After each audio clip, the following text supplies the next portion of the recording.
Hello friends, എല്ലാവർക്കും സുഖമാണല്ലോ. ഇന്ന് നമുക്ക് പഴയ കാലത്ത് ഉണ്ടാക്കിയിരുന്ന കത്രിക്ക കൊണ്ടുള്ള ഒരു പച്ചടിയാണ് നമുക്ക് ഇന്ന് ഉണ്ടാക്കാൻ പോകുന്നത് കേട്ടോ. ഇത് വളരെ ടേസ്റ്റാണ്. വെള്ള കത്രിക്ക കൊണ്ടാണ് അത് ഉണ്ടാക്കുന്നത്. പണ്ട് ഇത് വീടുകളിൽ സാധാരണ ചോറിനും കാപ്പിക്കൊക്കെ ഇത് ഉണ്ടാക്കാറുണ്ട് കേട്ടോ. 2 വെള്ള കത്രിക്ക എടുക്കണം. തക്കാളി 2 തക്കാളി, ഇത് വീട്ടിൽ വളർന്നതാണ്. ഈ തക്കാളിയും കത്തിരിക്കയും. ചെറിയ ഉള്ളി ഒരു 10 എണ്ണം ചെറുതായിട്ട് ഇതുപോലെ നീളത്തിൽ കട്ട് ചെയ്ത് വെക്കണം. ഒരു ചുണ്ടയ്ക്കാര വലുപ്പത്തിൽ പുളി എടുത്ത് പുളി വെള്ളവും കൂടെ 1 കപ്പ് എടുക്കണം. ശകലം വെളുത്തുള്ളി, ഇഞ്ചി, അത് കഴിഞ്ഞ് 2 വറ്റൽമുളക് കടുക് വറുക്കാനാണ്. 1/4 ടീസ്പൂൺ മഞ്ഞൾപ്പൊടി, 1/4 ടീസ്പൂൺ മുളക് പൊടി, 1 നുള്ള് കായപ്പൊടി, ആവശ്യത്തിന് ഉപ്പ്, 1/4 ടീസ്പൂൺ ജീരകം. ഇതൊക്കെയാണ് വേണ്ടത്. നമുക്കിത് നല്ലെണ്ണയിലാണ് ഉണ്ടാക്കേണ്ടത് കേട്ടോ.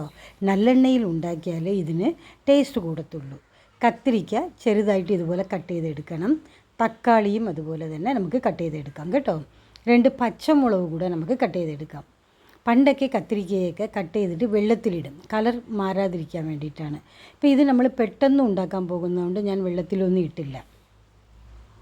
നമുക്ക് പാൻ അടുപ്പത്ത് വയ്ക്കാം.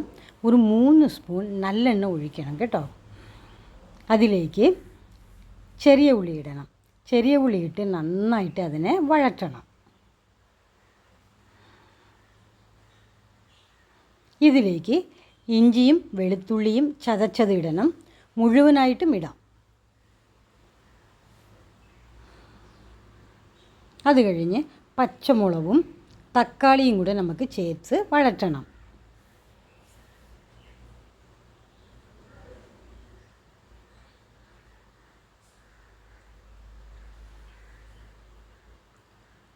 ഇതിലേക്ക് നമ്മൾ കട്ട് ചെയ്ത് വെച്ചിരിക്കുന്ന വെള്ള കത്തിരിക്ക കൂടെ നമുക്ക് ചേർക്കാം.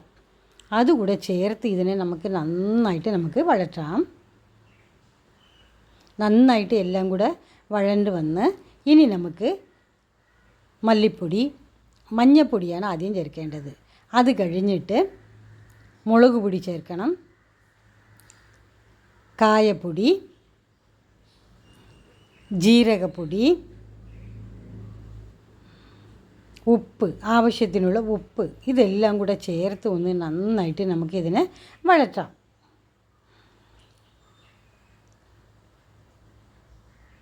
ഇതിലേക്ക് നമ്മൾ നവിടി വെച്ചിരിക്കുന്ന 1 ഗ്ലാസ് പുളി വെള്ളവും കൂടെ ചേർക്കണം. പുളി ഒരു ചുണ്ടയ്ക്കര വലുപ്പത്തിൽ മതി കേട്ടോ, കൂടുതൽ വേണ്ട, പുളിക്കും. ഇതെല്ലാം കൂടെ നമുക്ക് അടച്ചു വെച്ച് നന്നായിട്ട് വേവിക്കണം. കത്തിരിക്കയും പച്ചമുളകും തക്കാളിയും ഒക്കെ നന്നായിട്ട് വെന്ത് വന്ന് ഇനി നമുക്ക് കടുക് വറുക്കാം. നമ്മൾ നേരത്തെ ധാരാളം എണ്ണ ഒഴിച്ചിട്ടുണ്ട്, അതുകൊണ്ട് 1 സ്പൂൺ എണ്ണ മതി കടുക് വറുക്കാൻ. എണ്ണ ചൂടായതിന് ശേഷം 1/4 ടീസ്പൂൺ കടുകിടണം. ശകലം ഉലുവ കൂടെ ചേർക്കണം കേട്ടോ. ഉലുവയും കൂടെ ചേർക്കണം. ഉലുവ നന്നായിട്ട് മൂത്തതിന് ശേഷം വറ്റൽമുളകും കരിവേപ്പില കൂടെ നമുക്ക് ചേർക്കാം. ഇനി ഈ കടുക് വറുത്തതിനെ നമുക്ക് കത്തിരിക്കയിലേക്ക്, നമുക്ക് കത്തിരിക്ക കറി ഉണ്ടല്ലോ അതിലേക്ക് നമുക്ക് ചേർക്കാം. ഇത് കത്തിരിക്ക പച്ചടി എന്നാണ് പറയുക പണ്ടുള്ളവർ. തൈര് ചേർക്കില്ല കേട്ടോ.